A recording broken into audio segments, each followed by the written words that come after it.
Can you hear me? Miss, stay with us! Oh God, she's alive! Somebody call an ambulance! The voices surrounded me, distant and distorted, as if I were underwater. My head felt heavy, the pounding in my temples matching the rapid thrum of my heartbeat. Darkness crept at the edges of my vision, but I could still make out the cold pavement beneath me, rough against my cheek. Flashes of light pierced through the haze, red, white, blue. Was that the ambulance? I tried to move, but a sharp, searing pain shot through my leg, anchoring me to the ground. I wasn't sure if I whimpered or screamed. The sound was swallowed by the chaos around me. A pair of hands pressed gently against my shoulders. "Don't move, miss. You've been in an accident." Accident? The word echoed in my head, sharp and unfamiliar. Bits and pieces of the moment surfaced in my mind. A blinding pair of headlights, the deafening screech of tires, and the sickening crunch of metal against flesh. My flesh. I gasped, choking on the metallic taste of blood in my mouth. What happened? I managed to croak, but my voice was so faint that I wasn't sure anyone heard me. "She's in shock," another voice said, firm yet panicked. "Help is on the way. Hang in there." A blanket was draped over me, its weight oddly comforting despite the chill spreading through my body. I closed my eyes, hoping to escape the pain, the fear, the overwhelming noise of the world around me. The next thing I knew, I was being lifted. A stretcher. Voices barked orders above me, their urgency slicing through my muddled thoughts. The paramedics moved swiftly, securing me in place. The blaring siren of the ambulance drowned out everything else as the vehicle sped away. I drifted in and out of consciousness, snippets of the ride flashing in and out like a broken film reel. Someone held my wrist, checking my pulse. Another voice reassured me, though I couldn't make out the words. I felt the sharp prick of a needle, then warmth spreading through my veins as the pain dulled. For a moment, silence settled, broken only by the rhythmic beeping of a monitor. I tried to focus, to hold on to something, anything to ground me. My name. I couldn't even remember my name. And then, slowly, clarity began to return. The fog lifted just enough for me to open my eyes. The harsh fluorescent lights above burned, but it was the blurry figure beside me that caught my attention. "Thank God," the voice said, trembling. "You're awake." It was her, my best friend. Her wide eyes were red-rimmed, and her usually composed demeanor was replaced with visible fear. She gripped my hand as if letting go would mean losing me forever. "What happened?" I asked again, my voice stronger this time. "You were hit by a car," she said, her voice cracking. I thought I lost you." Her words hung in the air, heavy and final. The memories came flooding back, the headlights, the impact, the blinding pain. I had been hit by a car. But there was one question that lingered in the back of my mind, pushing through the haze of confusion and pain. Who was driving? Growing up, I was never just me. I was always her. The daughter of Victor Beaumont, the man who built an empire out of nothing, the head of Beaumont Industries.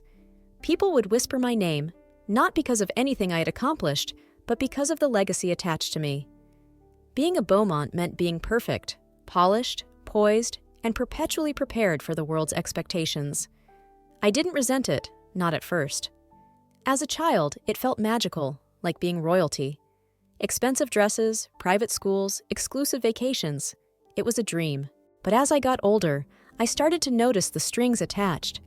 Every move I made was scrutinized, every word weighed. Freedom was an illusion, a luxury I couldn't afford. By the time I was 25, my life was planned out to the minute. My education, career, even the man I would marry.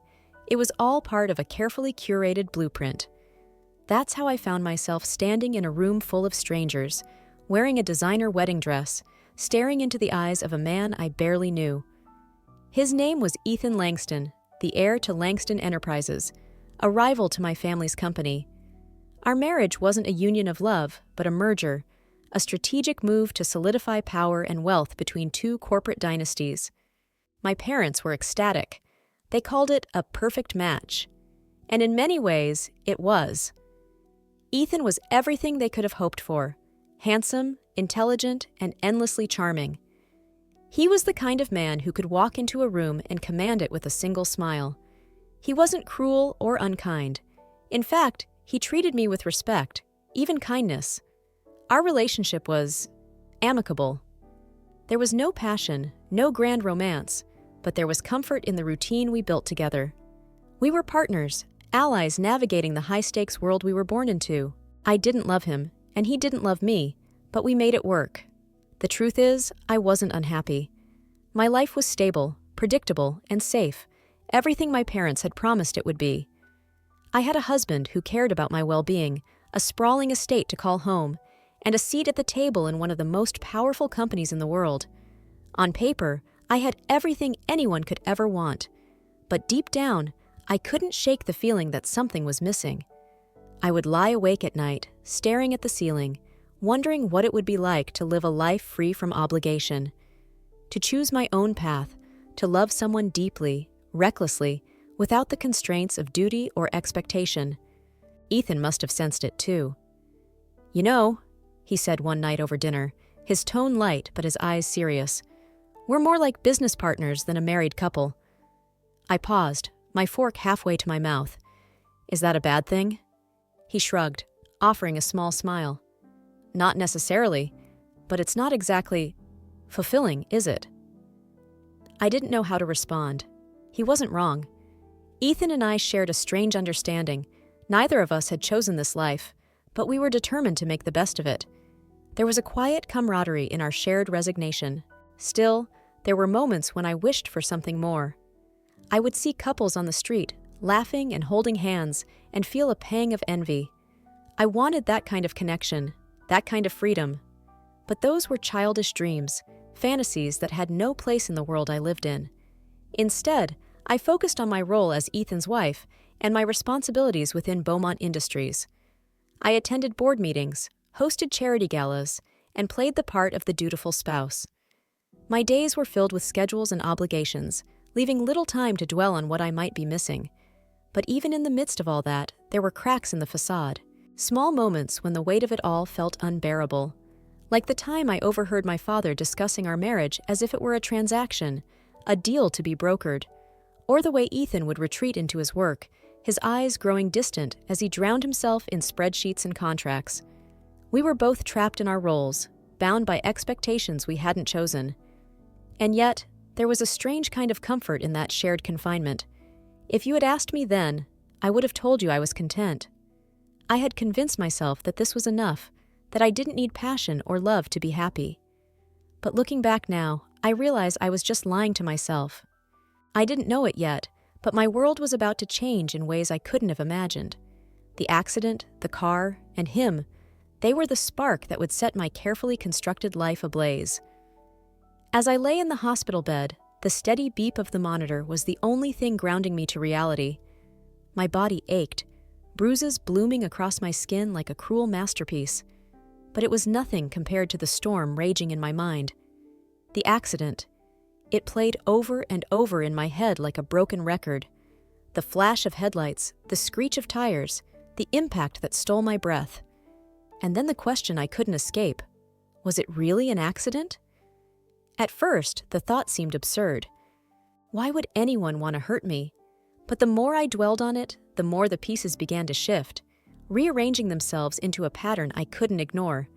Could Ethan, my husband of mere months, have had something to do with this? It wasn't an accusation I wanted to make lightly. Ethan had always been kind, if distant.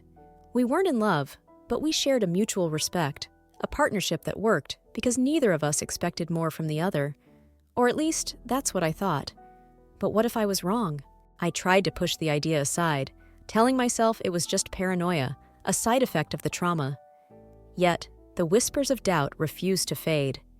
Ethan had everything to gain if I were out of the picture. Our marriage, after all, wasn't built on love, but strategy. Two empires united under one name, Beaumont Langston. Together, we were unstoppable. But if I were gone, Ethan would inherit my father's trust, my shares, my influence. No, I told myself, shaking my head slightly. Ethan wasn't that kind of man. He wasn't ruthless or manipulative, at least not with me. But then again, did I really know him? I thought back to moments that now seemed laced with hidden meaning. The way Ethan's smile faltered when he thought I wasn't looking. The hushed phone calls he took in his office, his voice sharp and clipped. And that one evening, just a week before the accident, when he asked me, so casually it almost slipped past me, whether I'd updated my will since we got married. "Your father would want everything to be in order," he'd said, his tone light, almost teasing. "It's just a precaution." At the time, I'd laughed it off. I hadn't thought much of it. But now, the memory gnawed at me like a splinter lodged deep in my mind. Had it been a hint? A warning? And then there was the charity gala 2 nights before the accident. Ethan had been unusually attentive, his hand lingering on my back, his voice dripping with charm as he introduced me to guests.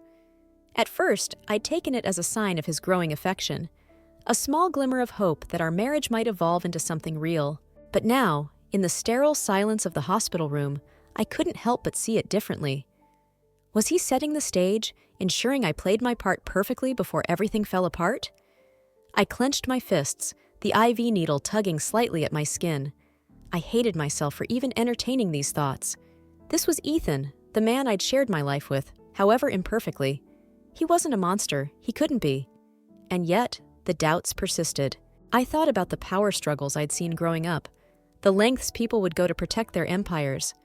I'd watched my father destroy careers, crush rivals, all with a polite smile and a handshake. In our world, loyalty was a fragile, fleeting thing. Could Ethan have learned those lessons too well? Could he have decided that the Beaumont legacy was better off without me? I tried to piece together the events leading up to the accident, searching for any detail that might confirm or refute my suspicions. The day had been ordinary enough. I'd spent the afternoon at a board meeting, reviewing quarterly reports with my team. Ethan had texted me around lunchtime, asking if I wanted to grab dinner later. I'd said yes, of course. We were supposed to meet at a restaurant downtown, but I never made it there. The timing nagged at me. Ethan had known exactly where I'd be that evening, exactly when I'd be crossing that intersection. Was it a coincidence, or was it something more calculated? My thoughts spiraled, each question leading to another, darker possibility. If Ethan had orchestrated this, how far would he have gone to ensure its success? Who else might have been involved? I thought of his closest confidants, his business partner, his assistant, the shadowy figures who seemed to linger on the edges of his life. Could one of them have been the one behind the wheel? The idea made me sick. I pressed a hand to my stomach, trying to steady my breathing. It was too much, too overwhelming. I needed proof, something concrete to confirm or disprove my fears. But deep down, I already knew what I had to do. If Ethan was behind this, if he had tried to remove me, I needed to find out why.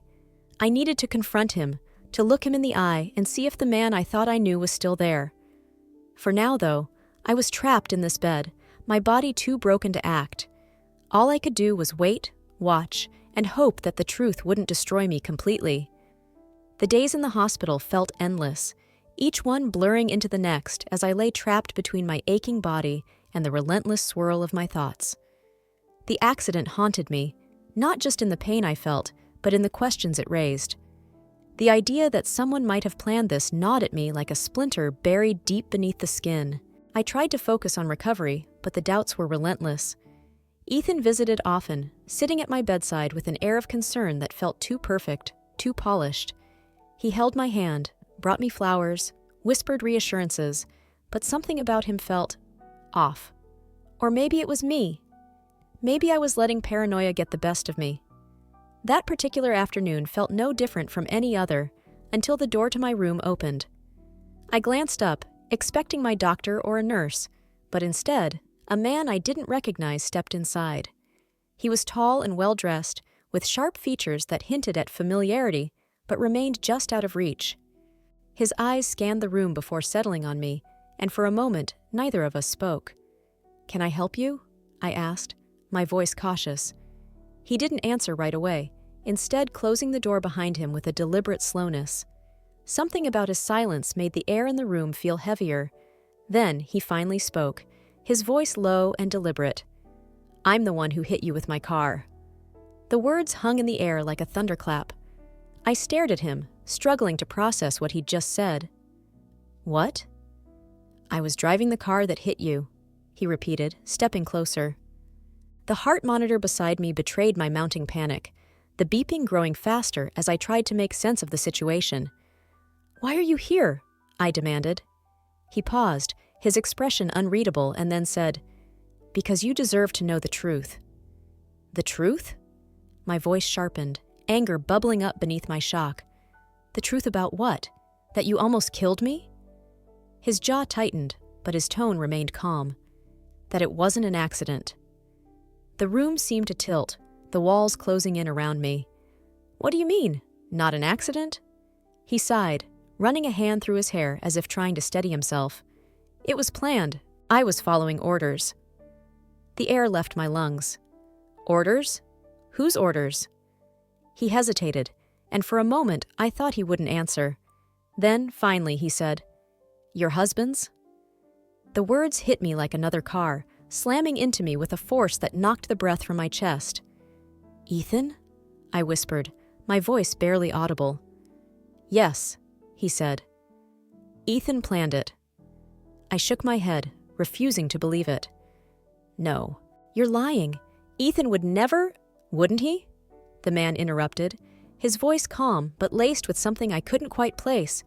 Pity, perhaps, or regret. You think you know him, but you don't. Not really. You're wrong, I said, my voice trembling. Ethan wouldn't hurt me. He cares about me. He let out a bitter laugh. Cares about you? Sure, as long as you're useful to him, but you're more valuable to him gone than alive. I stared at him, my mind racing to deny what he was saying. But the pieces began to fall into place, each one more damning than the last. Ethan's sudden interest in my will, the way he'd been unusually attentive before the accident, the fact that he'd known exactly where I'd be that night. How do you know this? I asked, my voice shaking. Because I'm his cousin, the man said, his tone grim. Marcus Langston, and because he hired me to make it look like an accident. My stomach churned, nausea rising in my throat. Why would he do this? What does he gain? Control, Marcus said simply. Over your father's company, over everything. If you're out of the picture, it all falls to him, clean and easy. I couldn't breathe. My mind reeled as I tried to reconcile the man I thought I knew with the monster Marcus was describing. You expect me to believe this? I spat, anger surging past my shock. You could be making all of this up. I wish I were, Marcus said, his voice softening. But you know it's true, don't you? Think about it. The signs were all there. You just didn't want to see them. Tears blurred my vision as I shook my head, desperate to deny it. Why are you telling me this now? If you're working for Ethan, why would you come here? Because I didn't sign up for this, he said, his voice laced with bitterness. I didn't know it was you until it was too late, and I couldn't live with myself if I stayed silent. You want me to believe you feel guilty? I asked, my voice dripping with disbelief. Yes, he said simply. And because you deserve a chance to protect yourself, Ethan's not done yet. If you don't act fast, he'll finish what he started. His words sent a chill down my spine. What am I supposed to do? Marcus hesitated, then stepped closer.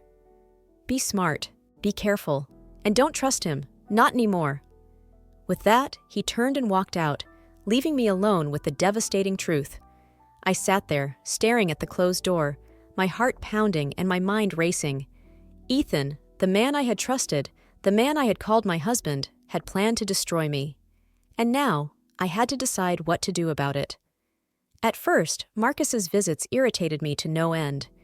He would show up every day, uninvited, his presence a constant reminder of the chaos my life had spiraled into. He was the man who had hit me with his car, the man who had admitted to being part of a plan to scare me, possibly even to kill me.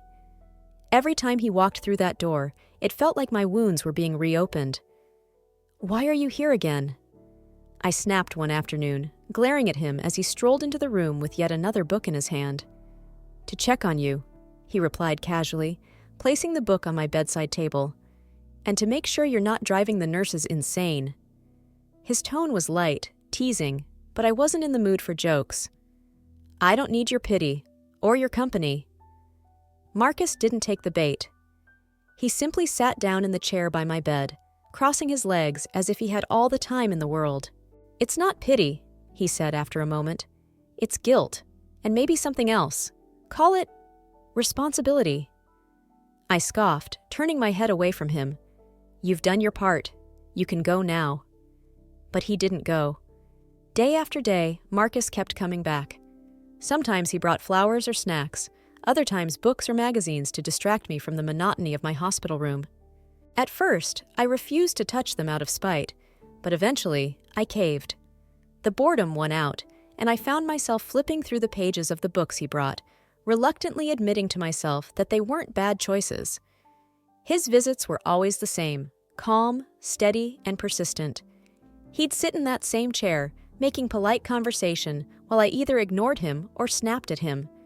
And yet, no matter how rude I was, he never left. Slowly, my irritation began to wane. The truth was, I was lonely.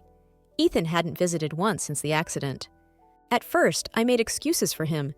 He was busy, caught up with work, overwhelmed by the situation. But as the days turned into weeks, his absence felt more deliberate. He hadn't even sent a text to check on me. Marcus, on the other hand, was there every single day. It was hard to stay angry at someone who was so persistent in his kindness. He started telling me stories about his life, filling the silence with tales of his adventures and misadventures. He had a dry, self-deprecating humor that caught me off guard, and before I knew it, I found myself laughing at his jokes. "You're not as annoying as I thought," I admitted one afternoon, though I refused to meet his eyes as I said it. "High praise," he said with a grin. "I'll take it." Over time, our conversations grew deeper.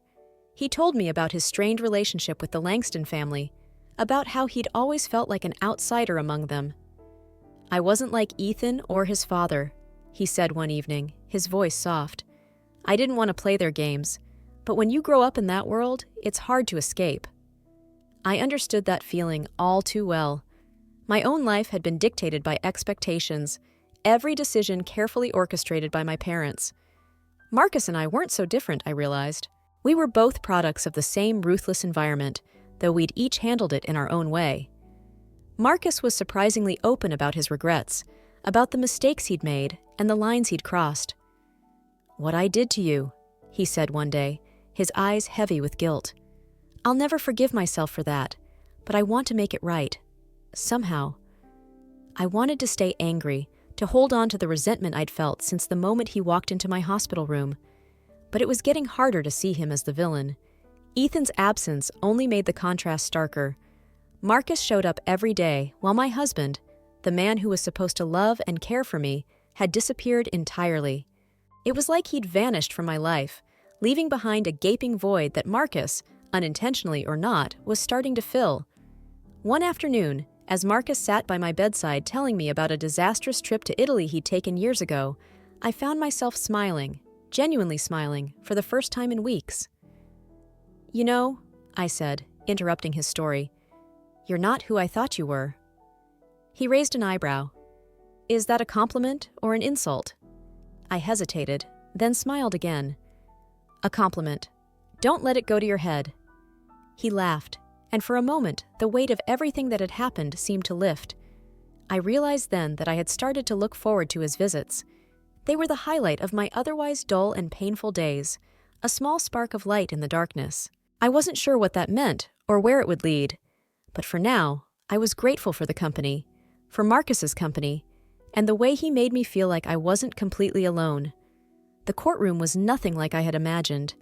The air was heavy with tension, the kind that made even the smallest sounds, shuffling papers, the clearing of throats, seem deafening.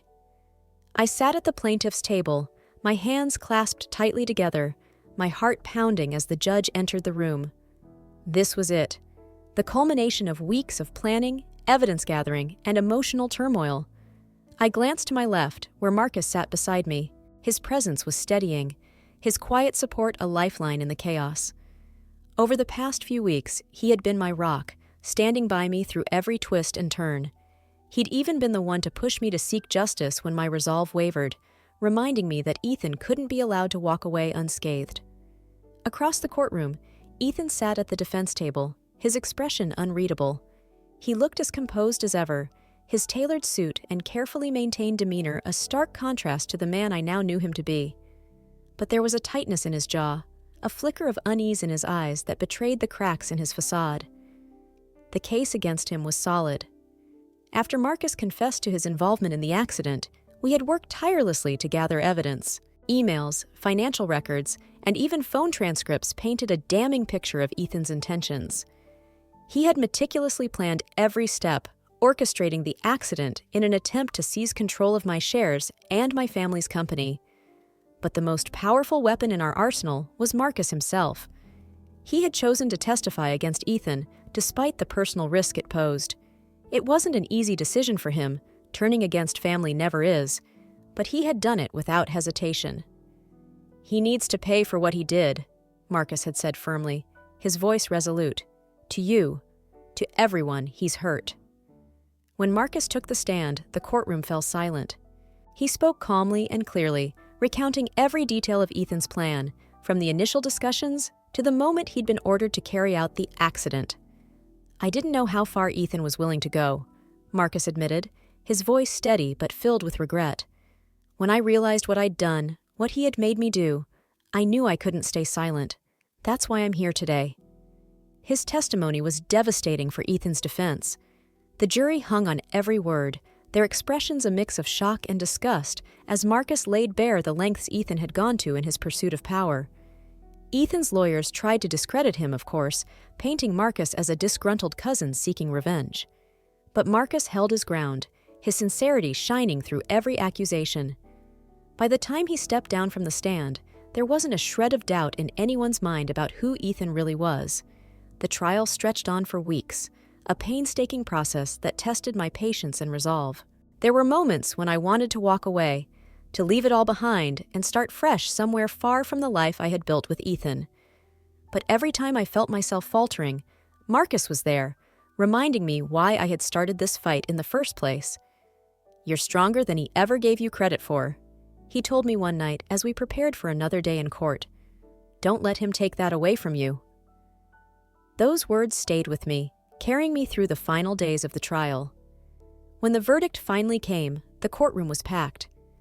I sat with Marcus beside me, my hands trembling as the jury foreman rose to deliver the decision. "Guilty," he said, the word ringing through the room like a bell. A wave of relief washed over me, so powerful that I felt tears spring to my eyes. Ethan's composure cracked for the first time, his expression twisting into a mix of shock and anger as the judge announced his sentence. Years in prison for attempted murder, fraud, and conspiracy. It was justice, not just for me, but for everyone Ethan had manipulated and betrayed over the years. As the courtroom emptied, I found myself standing face to face with Marcus. For a moment, neither of us spoke. The weight of everything we had been through hung between us, unspoken but deeply felt.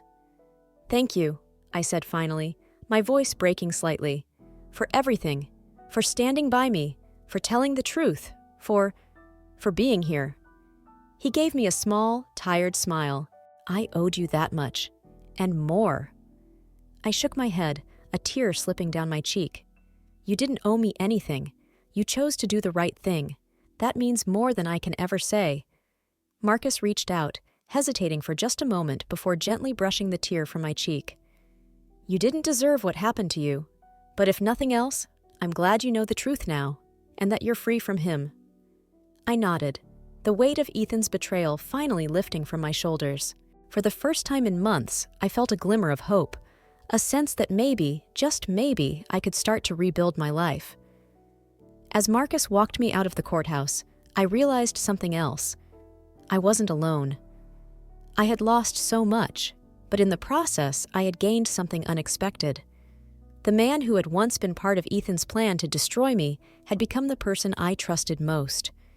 And as we stepped into the sunlight, I couldn't help but wonder if this was the beginning of something new, a future that, for the first time, felt like it was mine to shape. Life after the trial felt like stepping into a new chapter, one that was both unfamiliar and oddly stable. Returning to work was my first step toward normalcy, even if the weight of everything that had happened still lingered in the back of my mind. My father's company was my anchor now, a constant amidst the chaos, and I threw myself into it with renewed purpose. I wasn't just the figurehead anymore. I was determined to lead, to rebuild the reputation that Ethan had so ruthlessly tarnished. My days were long, filled with meetings, strategic plans, and endless paperwork, but they gave me a sense of control I hadn't felt in months. But outside of work, something else was shifting. Marcus had become a constant presence in my life, though now it was by choice, not circumstance.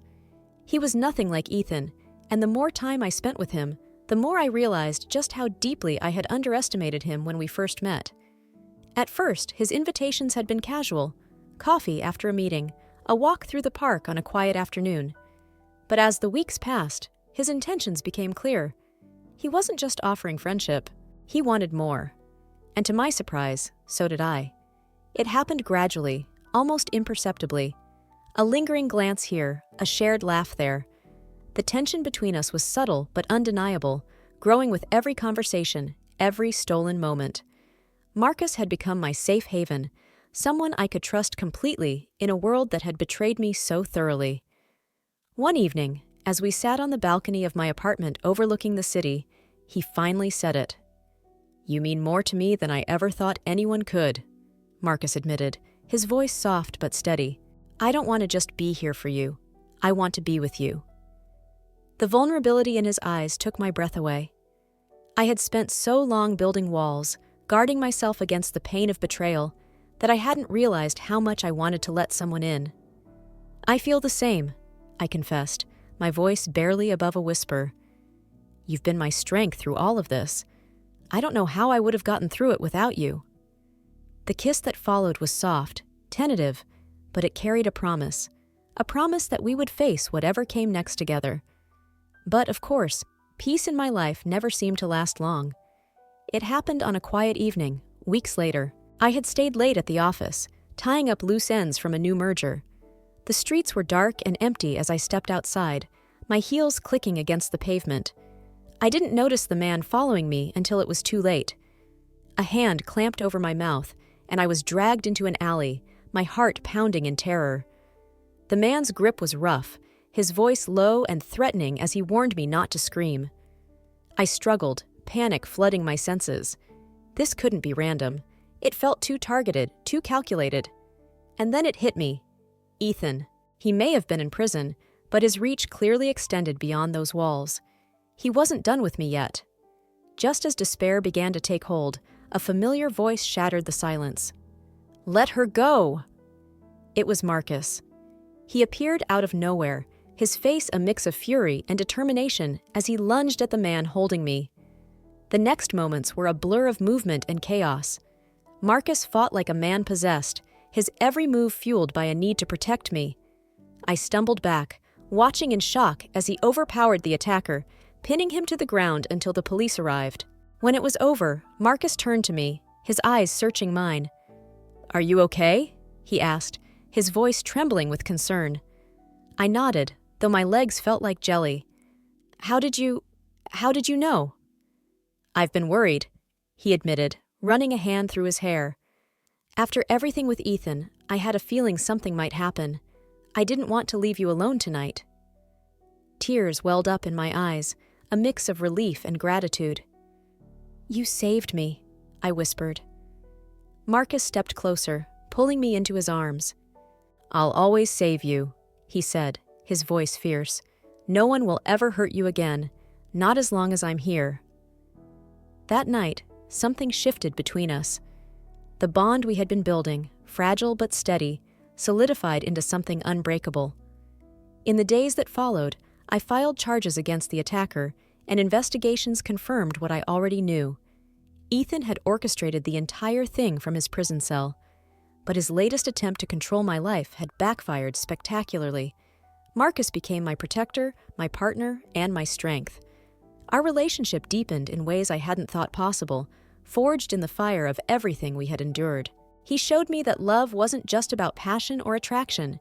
It was about trust, loyalty, and the willingness to fight for each other. For the first time in what felt like forever, I felt truly safe.